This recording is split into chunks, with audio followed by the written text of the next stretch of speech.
ការបង្កើត drop down select នៅក្នុង Figma ចឹងក្នុងវីដេអូនេះយើងនឹងធ្វើ select បែបនេះជាមួយគ្នានៅក្នុងវីដេអូនេះយើងនឹងមកធ្វើជា select component ជាមួយគ្នាដែលមានជា drop down ហើយ step ខាងលើហ្នឹងពី1ដល់4ហ្នឹងជា step ដែលយើងនឹងធ្វើអញ្ចឹងយើងចាប់ផ្ដើមជាមួយនឹង text ដាក់ថា option មកហើយបន្ទាប់មកយើងដាក់ auto layout ឲ្យវាហើយយើងកំណត់ minimum width ឲ្យវាដើម្បីឲ្យទោះបីជាអក្សរខ្លីក៏វានៅតែបង្ហាញពេញឲ្យយើងអញ្ចឹងណាអូខេអញ្ចឹងបន្ទាប់ពីហើយខ្ញុំនឹងថែម background ឲ្យវាបន្តិចដើម្បីឲ្យវាមើលឃើញសខាងក្រោយហើយឥឡូវយើងបង្កើតវាជា component ហើយខ្ញុំដូរឈ្មោះ component ទៅជា option ហើយខ្ញុំបង្កើតទៅជា variant របស់វាមួយទៀតសម្រាប់ hover អញ្ចឹងខ្ញុំដាក់កន្លែងនេះថាជា state ហើយកន្លែងនេះដាក់ថា hover អូខេចឹងបន្ទាប់ពីនឹងហើយខ្ញុំនឹងដូរ color background របស់ option នៅពេលដែលយើង hover លើវាដាក់ទៅជាពណ៌អីផ្សេងក៏បានតាមចិត្តយើងចង់បានហើយបន្ទាប់មកយើងនឹង copy option នេះយកមកតេស្តមើលសិនអញ្ចឹងបើខ្ញុំចុច play ទៅហើយយើងយក mouse ដាក់លើវាទៅយើងឃើញថាវាអត់ទាន់មាន action អីទេដោយសារមកពីយើងអត់ទាន់ចងprototype ឲ្យវាអញ្ចឹងខ្ញុំបកមក page យើងចាស់វិញហើយខ្ញុំនឹងចូលទៅក្នុង prototype ហើយខ្ញុំនឹងអូស prototype អញ្ចឹងយើងអាចអូសចេញពី component មួយមក component មួយទៀតក្នុង variant របស់វាហ្នឹងហើយយើងរើសពាក្យថា while hovering យើងคลิกហើយយើងអាចកំណត់ component ដែលយើងចង់ដូរទៅតែដោយសារយើងអូសខ្សែអញ្ចឹងវា select យក component hover ឲ្យយើងហើយអញ្ចឹងពេលដែលយើងមកតាមសារទៀតដាក់ mouse លើវានឹងដើរធម្មតាអញ្ចឹងយើងឃើញពេលដែល mouse hover វានឹងដូរ color ដូចអីដែលយើងចង់បានអញ្ចឹង step បន្ទាប់មកទៀតខ្ញុំនឹង copy option នឹងមកទៀតដើម្បីយកវាយកទៅបង្កើតទៅជា component list សម្រាប់ options អញ្ចឹងខ្ញុំនឹង copy path វាតគ្នាហើយបន្ទាប់មកខ្ញុំដាក់2នឹងចូលទៅជា auto layout ដើម្បីយើងងាយស្រួលកំណត់ spacing ឲ្យវាអញ្ចឹងដូចកន្លែងនេះអញ្ចឹងខ្ញុំនឹង click ទៅលើ frame ហ្នឹងហើយខ្ញុំ zoom in តិចមកតោះយើងចូល design តិចសិនបានយើងឃើញកន្លែងនេះយើងអាចដូរ gap របស់វាឲ្យទៅជាមួយដើម្បីឲ្យវា clear គ្នាទូចហើយយើងអាច copy path តគ្នាបានអញ្ចឹងវានឹងរត់ចុះមកក្រោមខ្លួនវាដោយសារវាមាន auto layout ជា stage ពីលើគ្នាមកអញ្ចឹងយើងដូរtext របស់យើងទៅជា option ដែលយើងចង់បានអញ្ចឹងខ្ញុំមាន option 4នេះហើយបន្ទាប់មកខ្ញុំនឹងបង្កើត option ទាំងអស់ list ហ្នឹងទៅជា component ទៀត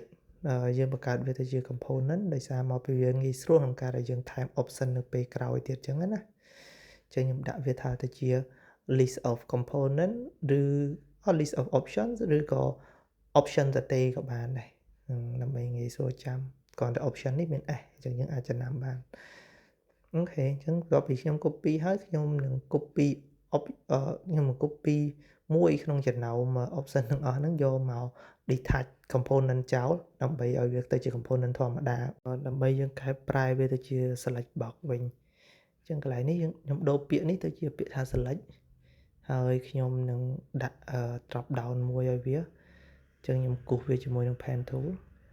យើងចុច shift ឲ្យជាប់មកយើងអាចធ្វើវាអាចចាប់ទីតាំងឲ្យយើងបានហើយគូសហើយ enter ផ្ដាច់ទៅយើងអាចអូសវាចូលមកក្នុង select បានអញ្ចឹងអានេះវាហត់ចូល auto មកដោយសារមកពីនៅក្នុង select ហ្នឹងវាជា auto layout ស្រាប់ហើយបើរបស់យើងមិនមែនជា auto layout វាអាចនឹងអត់ហត់ចំកន្លែងពេកទេអញ្ចឹងខ្ញុំ copy មកមួយទៀតទៅហើយតោះមកខ្ញុំដូរអាទីតាំងនេះ90 degree ឲ្យវាដូចជា select ពេលដែលយើងបិទប្រអប់អូខេអញ្ចឹងឥឡូវយើងមាន2អញ្ចឹងយើងមាន select មួយបិទ select មួយបើកអញ្ចឹងខ្ញុំនឹង copy options component របស់យើងមកដាក់នៅក្រោម select មួយទៀតដើម្បីឲ្យវាក្លាយជា select ដែល with state របស់វា open អញ្ចឹងណាអញ្ចឹងខ្ញុំដាក់ select ហ្នឹងហើយនឹង option ហ្នឹងទៅជា frame មួយដែរជា auto layout មួយដែរដើម្បីយើងងាយស្រួលកំណត់ spacing របស់វាហើយណាមួយវានៅជាក្រុមជាមួយគ្នាហើយយើងស្រួលកំណត់បន្ទាប់មកខ្ញុំនឹង select ទាំងពីរនឹងចូលគ្នា select បើកហើយនឹង select បិទហ្នឹងយើង copy យើង select វាទាំងពីរហើយយើងបង្កើតទៅជា component set បានន័យថា component មួយជា variant open មួយជា variant close អញ្ចឹងខ្ញុំដាក់អានេះទៅជា drop down select អញ្ចឹងនៅក្នុងនោះវាមាន variant 2 គឺ variant នេះគឺ state របស់វា close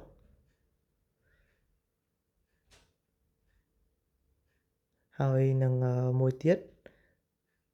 ជា state វា open អូខេអញ្ចឹងយើងបានពីរហ្នឹងហើយអញ្ចឹងយើងអាចcopy វាយកមកតេស្តបានអញ្ចឹងខ្ញុំ copy select មួយមកហើយយកមកតេស្តអញ្ចឹងយើងឃើញហើយថាវាអត់មាន stroke ទេអញ្ចឹងវាធ្វើឲ្យមើលទៅរៀងតងោ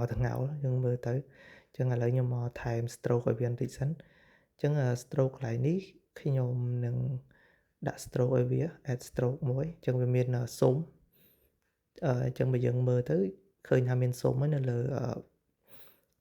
screen frame ធំរបស់យើងអូខេអានេះគឺខ្ញុំដាក់ stroke ដែរតែដាក់ទៅ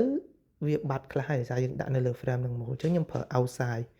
ដើម្បីឲ្យវាមើលឃើញទាំងអស់អូខេអញ្ចឹងដើម្បីឲ្យវាកុំឲ្យវា load ចុះ load ឡើងខ្ញុំដាក់ខាងលើនេះជា stroke outside ដូចគ្នាដែរអញ្ចឹងកន្លែងនេះយើងអាចជ្រើសរើសវិធីផ្សេងក្នុងការដាក់ stroke ហ្នឹងក៏បានដែរអត់អីទេស្រាប់ទៅលើការប្រើប្រាស់របស់យើងអញ្ចឹងពេលដែលយើង set up វាមកពីដំបូងអញ្ចឹងខ្ញុំបានជា start select box មួយដូចខាងលើនេះបណ្ដាឥឡូវខ្ញុំ click អីអត់ទាន់បានទេដោយសារខ្ញុំអត់ទាន់ដាក់ prototype ឲ្យវាអញ្ចឹងខ្ញុំចូលមកកន្លែងនេះខ្ញុំ add prototype អញ្ចឹងខ្ញុំ on click លើវាខ្ញុំចង់ឲ្យវា change ទៅជា variant open អញ្ចឹងពេលដែល click គឺវាបើកអូខេអញ្ចឹងយើងអាចឃើញថាវាបើកហើយអញ្ចឹងនៅពេលដែលខ្ញុំចុចមួយសារទៀតខ្ញុំចង់ឲ្យវាបិទទៅវិញអញ្ចឹងខ្ញុំ click ទៅលើ double click ទៅលើអា select នោះយើងអត់យកទាំង frame និង move ទេយើងយកត្រឹមតែ select ទេហើយអូសវា on click ឲ្យវាបិទទៅវិញទៅ variant របស់វា close វិញអញ្ចឹងវានឹងបាន action ដូចខាងក្រោមនេះតែយើង click អីអត់ទាន់បានទេអូខេអញ្ចឹងដើម្បីយើងអាច click បានមួយខ្ញុំនឹង click ទៅលើ select variant close នេះហើយខ្ញុំចុចសញ្ញាបូកអញ្ចឹងបើយើង click សញ្ញាបូកមួយណាវានឹង copy អាមួយហ្នឹងអញ្ចឹងខ្ញុំ click យកអាលើគេដើម្បីបូកតគ្នាអូខេខ្ញុំ add variant 4ទៀតដែល variant នឹង4ហ្នឹងយើងមាន cat មាន dog ហើយ elephant ហើយនឹង tiger នៅពេលដែល user គាត់ click ទៅលើ option មួយហ្នឹងអញ្ចឹងតិចទៀតហ្នឹងយើងនឹងឃើញថាខ្ញុំនឹងអូសខ្សែនៅពេលដែលគាត់ double click នៅពេលដែលគាត់ double click ទៅលើចំណុចណាមួយយើងនឹងដូរ state វាមកហ្នឹងអញ្ចឹងឥឡូវយើងកំណត់ state មួយសម្រាប់ box មួយសិនអញ្ចឹងអានេះ tiger អូខេអញ្ចឹងខ្ញុំនឹងអូស prototype របស់វាអញ្ចឹងខ្ញុំនឹង double click ទៅលើ cat អញ្ចឹងយើងធ្វើមកនៅលើ frame របស់ cat ហ្នឹងហើយយើងអូសខ្សែបន្ទាត់មកកាន់ cat របស់យើងអានេះក៏ដូចគ្នាយើងនឹងដូរមកកាន់ dog របស់យើងអានេះ elephant ហើយអានេះ tiger អូខេអញ្ចឹងបន្ទាប់ពីយើងធ្វើប៉ុណ្្នឹងបានហើយយើងឃើញថាពេលដែល close ទៅវិញគឺវា copy ពីខាងលើមកអញ្ចឹងយើងមិនអូសទៀតក៏បានដែរអូខេខ្ញុំ double click មើលទៅយើងឃើញថាយើងចុចបានច្រើនកន្លែងអញ្ចឹងយើង click មួយណាវានឹងដូរ state ដែលយើងកំណត់មុនហ្នឹងអូខេអញ្ចឹងខ្ញុំ zoom in វាបន្តិចដើម្បីឲ្យមើលទៅអត់ដាច់ខ្សែអូខេមិននិយាយថា screen វាតូចយើងមើលទៅអាខាងឆ្វេងនេះរៀងដាច់ខ្សែបន្តិចអូខេអញ្ចឹងអានេះគឺការធ្វើ select box របស់